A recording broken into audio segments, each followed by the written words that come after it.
Mark Denholm at breakfast podcast. Hello again. Episode 208 this week of the Atom Radio Best Bits podcast as we head into half-term holidays, which is great if you go to school as a pupil or if you work in a school, then enjoy your week off. If you don't, then just a weekend ahead. This week in the podcast, we have Over in a Flash, Harry. Yeah, you'll get what I mean. Things that you'd like to be vaccinated against, like from day-to-day life. We've got work from home accessories, things you should have learned in education, being educational. We've got first dates and where should you go. And we've got the impact of being too annoying on the way. Mark Denholm at breakfast podcast. 6:15 morning, Mark Denholm at breakfast on Atom Radio. Welcome to Monday. So over the weekend, the older woman who took Prince Harry's virginity has come out and said that he only lasted 5 minutes. I mean, no one really cares, but that's quite funny. I mean, it amused me over the weekend anyway. This is Mark Denholm at breakfast. Atom Radio. Been revealed some weird and wonderful items on display in Britain's most unusual museums. There is a pencil museum. Sure, that's very, very exciting. A hovercraft museum, which features an old car, which has just got a side skirt round it. There's a museum of witchcraft as well. And that's quite strange. And I know that in High Wycombe, there is also a chair museum as well. Plus, there's a bagpipe museum. And all these you can go and visit. And I don't really know, if I'm honest, why you'd go and visit any of those. But I don't know. It's not up to me, is it? Today, I want to know, what museum would you like to visit? Okay, a museum with something in that you would be interested in that you would like to visit. On air at atomradio.co.uk this Monday morning for your museum that you would like to visit with something in you're into. Mark Denholm at breakfast podcast. A single strand of spaghetti is called spaghetto. Is it really? I mean, is it really? Mark Denholm at breakfast. This is Atom Radio. Yesterday, somebody mentioned to me that the coronavirus vaccines are coming to an end. And I was thinking about this, right? The coronavirus vaccine doesn't protect you, nor does it really protect your friends, in that it doesn't stop you getting it. And therefore, because you've got it, you can easily transmit it to your friends. They say that it's supposed to have some benefit in lessening the impact of the viral load that you take on board and therefore lessening the illness. But either way, I don't know. I got my first 3 and that's me. I'm not having any more. I'll take my chances. What I want to know today, though, on Tuesday, as we compile a top 5, if there was a vaccine that could vaccinate you against something, what would you want to be vaccinated against? It could be anything. Could be absolutely anything, right? Not an illness, but absolutely anything. A vaccine that vaccinates you against something, what would you want it to be? The top 5 of things you'd like to be vaccinated against stacks up like this. At 5, bad drivers. At 4, stress. At 3, being vaccinated against your own stupidity. At 2, being vaccinated against the effect of liars. That'd be good, that would, wouldn't it? You know, like they could just glow, couldn't they? Warning, lie, about to be told. But the top thing you would like to be vaccinated against this week is tiredness. Mark Denholm at breakfast podcast. 7:15 morning then, Mark Denholm on Atom Radio. Welcome to Wednesday. You know, if you work from home, there is an essential that you should get now if you work from home. Wearable beanbags now exist to make working from home that little bit dreamier. Imagine though, you just doze off and nothing would ever get done, would it? Your work phone would be ringing. Hello, are you there? Are you there? I'm sorry, I'm in the beanbag. This is Mark Denholm at breakfast. Atom Radio.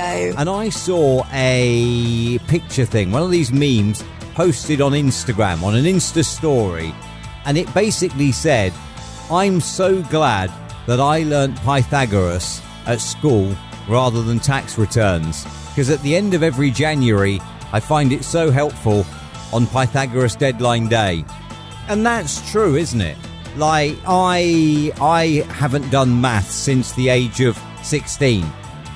And in the years in between, I've never ever had to calculate Pythagoras' theorem. Never, ever, ever. I don't think either have I used pi, you know, the 3.141. I don't think I've ever used that either. And this made me think, right? There are many, many things that you learn as you go on. And I was having a conversation with my 7-year-old, and we were talking about learning, and I did point out to him, learning never stops, son. You are always learning. No matter how old you get, you're always there trying to learn something new every day. But my question now would be, when you leave school, which is at 18 now and not 16, you cannot leave education until you're 18. When you leave school, college, wherever it is that you are at the age of 18, are you prepared for life or not? Whether you're going to go straight to work at 18, whether maybe you're already working in an apprenticeship, or whether it is you're going to head off to university, are you prepared for life? Or do you think, you know, when you look back now, there's more that I should have learned at school? Today I want to know, what thing do they not teach at school that you think should be taught at school? And in place of what? Mark Denholm. At breakfast. Podcast. Streaming from Slough, loud across the net. This is Mark Denholm at breakfast. Morning, it's 6:15 and it's Thursday. And it's not as cold as yesterday. We're winning already, aren't we? The day is not even that old. We are winning already. Studies show that people who are lonely and depressed are more likely to sleep with multiple pillows. I've always had 2 pillows, no matter whether I've been in a good state of mind or a bad state of mind, and well, I've always slept with 2 pillows. This is Mark Denholm At breakfast. Atom Radio. If you're worried about your cholesterol, lemon juice with a pinch of warm salt water every morning lowers your cholesterol levels and brings down your weight. Sleeping through winter is hibernation, while sleeping through summer is estivation. This show is nothing if not educational, isn't it? Eh? The world is going to judge you no matter what you do, so live your life the way you want to, whilst also remembering about lemon juice and about hibernating and estivating. See, I've educated you this morning and there's no charge.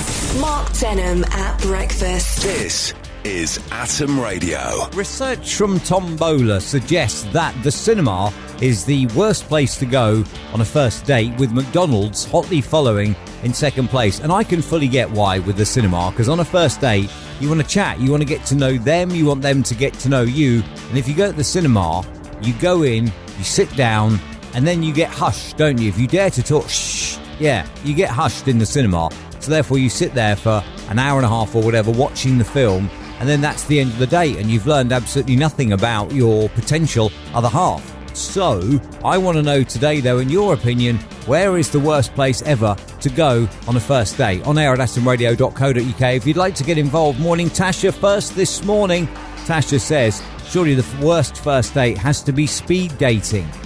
Now, I don't know, Tasha. Tasha says, you only get such a short time. And I don't know, Tasha, whether you'd count that as the first date or not. I mean, that's a bit like meeting, isn't it? And if you were to meet in the supermarket, for example, you wouldn't call it your first date, would you? If you were to meet on Tinder, you wouldn't call it your first date. Your first date would be when you've asked them out, I think. I don't know. I mean, I get what you're saying. Speed dating, it's got dating in the title. I get that. And yeah, you do only get like a certain amount of time, don't you? And when the buzzer goes, or however it works, you have to then get up and move to the next one, don't you? But I don't know. I don't know if that's your first date or not, or if that's just a meeting. Surely if you meet someone on the speed dating, you think, wow, yeah, we've clicked, fancy meeting up. Yeah, then the next time you meet, that'll be your first date. I don't know, Tasha. Thank you for your email. But I don't know whether you can count speed dating or not as the first date, even if it is called dating in the title. I don't know. Mark Denholm. At breakfast. Podcast. Morning. Streaming from Slough and loud across the net. This is Mark Denholm at breakfast. Welcome to Friday, February the 10th already.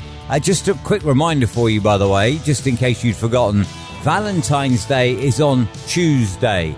Now, if you're a lady, you're probably already prepared. If you're a guy, don't forget on Monday you will have to do something. Get some flowers, arrange a night out, or a meal or something. Just in case you're wondering, because your life wouldn't be worth living if you forgot. This is Mark Denholm. At breakfast. Atom Radio. A lady's been fired from her job. She worked there 5 years. She has been fired because of 3 complaints made by colleagues, and they say that she is annoying. They say that they will leave. If she stays, she's been fired. I want to know today on air at atomradio.co.uk what are the most annoying things that your colleagues do while you are at work. Mark Denham. At breakfast. Podcast. Thank me later for that reminder for Valentine's Day. If you're listening to this on the day it comes out, or the day after, or the day after that, you're okay. If you're listening the day after that, you're in trouble because it's Valentine's Day and you've got nothing. So thank me later and get sorted before Valentine's Day comes around. What about that lady being sacked for being too annoying? I don't know. It is legal though. Apparently it's legal. You can use a special form of dismissal to get rid of her when you've exhausted every other possibility, and it's perfectly legal. So therefore, when you go to work, do not fiddle with the heating. That's a big bugbear of mine, that is. When people turn the heating up and you're sitting there like just trying to breathe because it's too hot. And yet somebody thought it was a great idea to turn up the heating. No, put a jumper on. For heaven's sake, put a jumper on. Back Monday on atomradio.co.uk, online radio box, tune in and your smart speaker. If you want to listen live, it happens Monday to Friday, 6 until 10, even through the half-term holidays. As always, thank you for listening and don't forget to subscribe. Mark Denham. At breakfast. Podcast.